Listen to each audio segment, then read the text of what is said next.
ओम शांति। अव्यक्त महावाक्य है। निर्माता के गुण से विश्व निर्माता। निर्माता के गुण से विश्व निर्माता 3-10-71 की है। बहुत ध्यान से सुनेंगे। बाबा कहते हैं, आज बाप दादा किन्हों को देख रहे हैं? आप कौन हो? आज बाप दादा आपको किस रूप में देख रहे हैं या जानते हो? मास्टर नॉलेजफुल नहीं हो। जब मास्टर नॉलेजफुल हो तो यह नहीं जान सकते हो कि बाप किस रूप में देख रहे हैं। बच्चे तो हैं ही, लेकिन किस रूप में देख रहे हैं?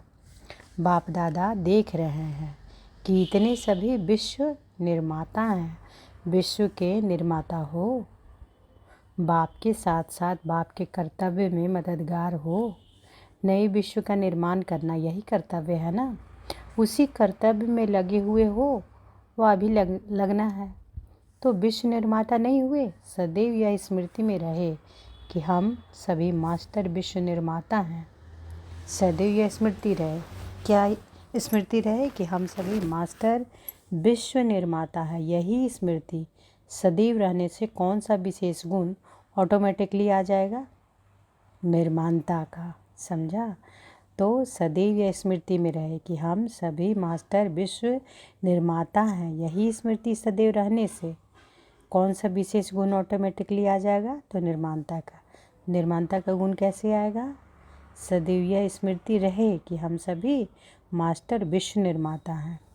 समझा? और जहाँ निर्माता अर्थात सरलता नेचुरल रूप में रहेंगी, वहाँ अन्य गुण भी ऑटोमेटिकली आ ही जाते हैं।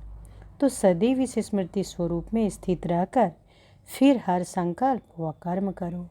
फिर यह जो भी छोटी छोटी बातें सामना करने के लिए आती हैं, यह बातें ऐसे ही अनुभव होगी जैसे कोई बुजुर्ग के आगे छोटे छोटे बच्चे अपने बचपन के अलबेलेपन के कारण कुछ भी बोल दे में व कुछ भी ऐसा कर्तव्य भी करे तो बुजुर्ग लोग समझते हैं कि यह निर्दोष अनजान छोटे बच्चे हैं, कोई असर नहीं होता है। ऐसे ही जब मास्टर विश्व निर्माता अपने को समझेंगे तो यह माया के छोटे छोटे विघ्न बच्चों के खेल समान लगेंगे।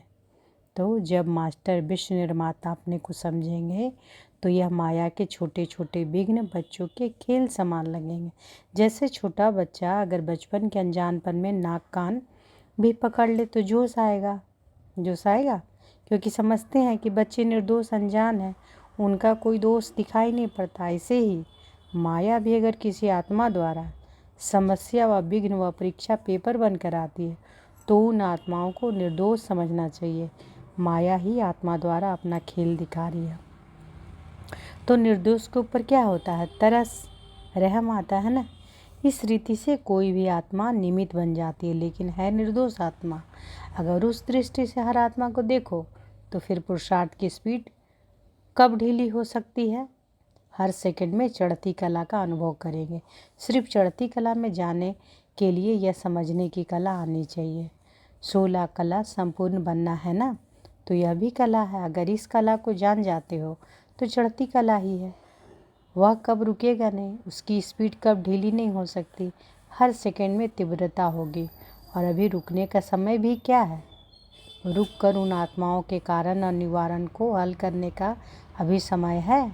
अभी तो बड़े बुजुर्ग हो गए हो। अभी तो वानप्रस्थ अवस्था में जाने का समय समीप आ रहा है। अपना घर सामने दिखाई नहीं देता है।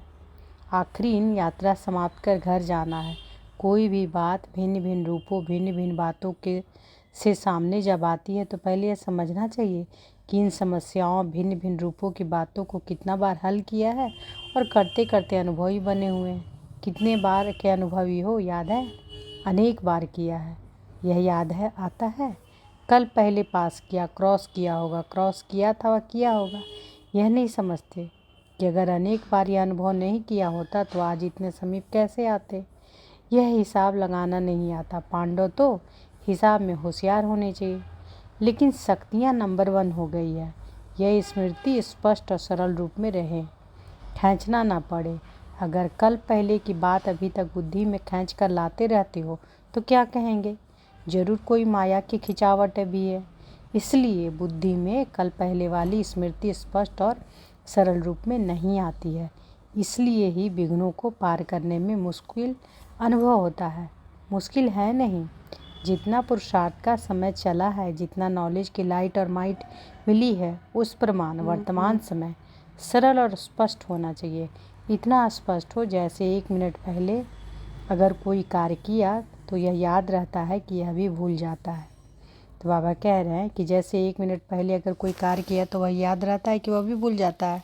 तो ऐसे ही 5000 वर्ष के बाद ऐसे स्पष्ट अनुभव हो जैसे 1 मिनट पहले किया हुआ कार्य है। जैसे पावरफुल कैमरा होती है तो 1 सेकंड में कितना स्पष्ट चित्र खींच लेती है, कितना भी दूर का दृश्य हो यह भी स्पष्ट सम्मुख आ जाता है। तो क्या पावरफुल कैमरा में नहीं बने हो? कैमरा है कि दूसरे को लोन पर लेकर यूज करते हो? पावरफुल हैं, कल पहले का चित्र उसमें स्पष्ट आ जाते हैं। बाबा पूछते हैं, यह जो मन है यह एक बड़ी कैमरा है। यह जो मन है यह एक बड़ी कैमरा है। हर सेकंड का चित्र इसमें खींचा नहीं जाता।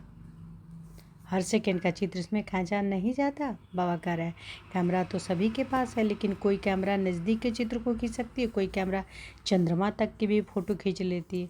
तो वह भी कैमरा और यहाँ की छोटी मोटी भी कैमरा तो है ना। तो हर एक के पास कितना फुट का कैमरा है।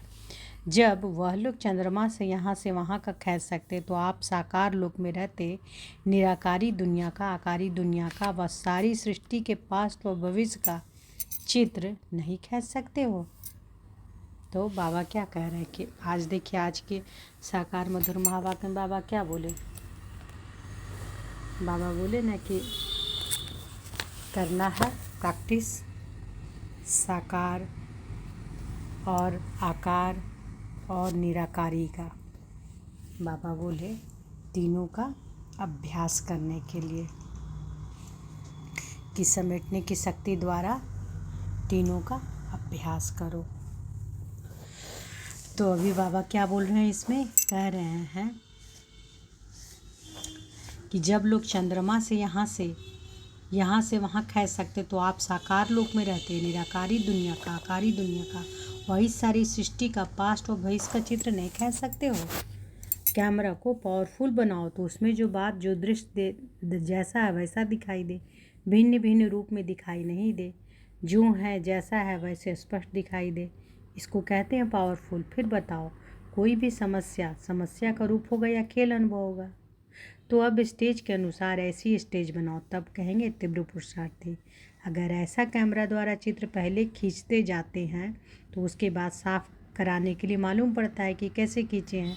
इस रीति से सारे दिन में जो अपने अपने ऑटोमेटिक कैमरा द्वारा अनेकानेक चित्र खींचते रहते हो, रात को फिर बैठ कर क्लियर देखना चाहिए कि किस प्रकार के चित्र आज इस कैमरे द्वारा खींचे। कैमरा किसको बाबा बोल रहा है? मन को, कि मन है बड़ी कैमरा। तो रात को बैठ के देखना है कि क्या क्या चित्र खींचे हैं, और जो है जैसे हैं वैसे ही चित्र खींचे या नीचे ऊपर भी हो गया है। कभी कभी कैमरा ठीक ना होने के कारण सफ़ेद चीज़ भी काली हो जाती, रूप बदल जाता है, फीचर्स भी बदल जाते हैं। तो यहाँ भी कभी कभी कैमरा ठीक क्लियर ना होने के कारण बात समस्या बन जाती है, उसकी रूपरेखा बदल जाती है, उनका रंग रूप बदल जाता है, यथार्थ का यथार्थ रूप में कब खींचा जाता है। इसलिए सदैव अपने कैमरा को क्लियर और पावरफुल बनाओ। अपने को सेवाधारी समझने से त्याग तपस्या सभी आ जाता है। सेवाधारी हूँ और सेवा के लिए यह जीवन है, यह समझने से सेकंड भी सेवा बिगड़ नहीं जाएगा। तो सदा अपने को सेवाधारी समझते चलो और अपने को बुजुर्ग समझना चाहिए। तो फिर छोटी छोटी बातें खिलौने दिखाई देंगे, रहम दिल बन जाएंगे, तिरस्कार के बदले तरस आएगा।